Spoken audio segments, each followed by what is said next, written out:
దేనికి నీతో సంపోటీ కాదు, దేనికి తెలియదు సాంబశివరావు గారికి. నువ్వెందుకు ఫోన్ చేసి హైదరాబాద్ తీసుకెళ్తాని చెప్పి ప్లాన్ చేసావు?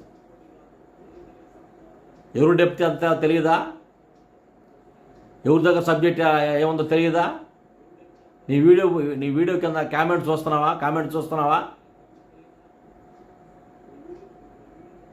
జానబాబు గారు? ఆయనకి తెలియదండి, ఈయనకి తెలియదండి. ఈయనకి అచ్చం తెలుసు, అచ్చం పోయి వస్తున్నాడు ఓరకట్ట. ఏం తెలుసు జానబాబు గారు నీకు?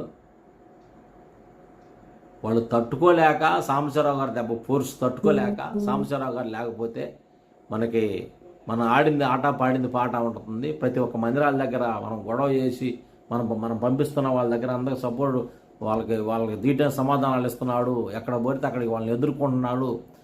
మత విద్వేషాలు రెచ్చగొని చెప్పి మనం చూస్తుంటే ఆయన వచ్చి మళ్ళీ కంపెడుతున్నాడు, అక్కడ కంప్లైంట్ ఇస్తున్నాడు, ఇక్కడ కంప్లైంట్ ఇస్తున్నాడు అని చెప్పి అనుకొని సాంబశివరావు గారిని లేకుండా చేద్దని చెప్పి చంపాలని ముందు ప్లానింగ్ సాంబశివరావు గారి మీదే. సాంబశివరావు గారి మీద ప్లాన్ చేసి ఆ పండ్రాయేష్ అనేవాడిని చంపడానికి ప్లాన్ చేసి పంపించాడు.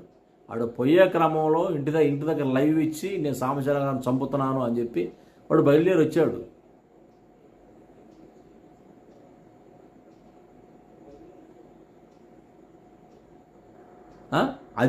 అది మరుగైంది కొంచెం అలాగా మరుగైన తర్వాత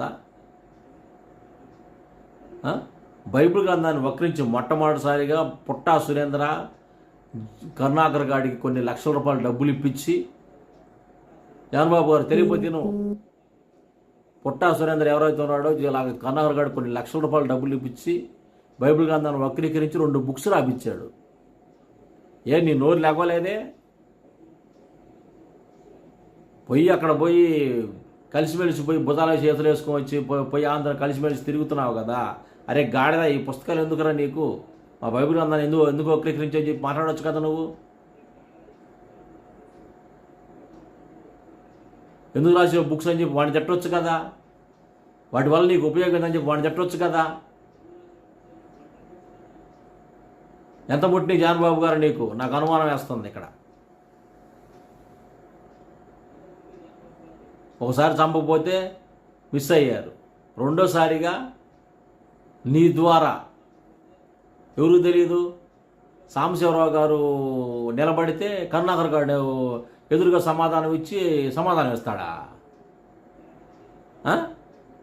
ఎవరు చూస్తున్నారు మీరు ఈ మాటలో, దొంగ మాటలో? కేవలంగా సాంబశివరావు గారిని చంపడానికి, రెండోసారిగా చంపడానికి కుట్ర జరిగింది. నేను పూర్తిగా మాట్లాడుతున్నాను.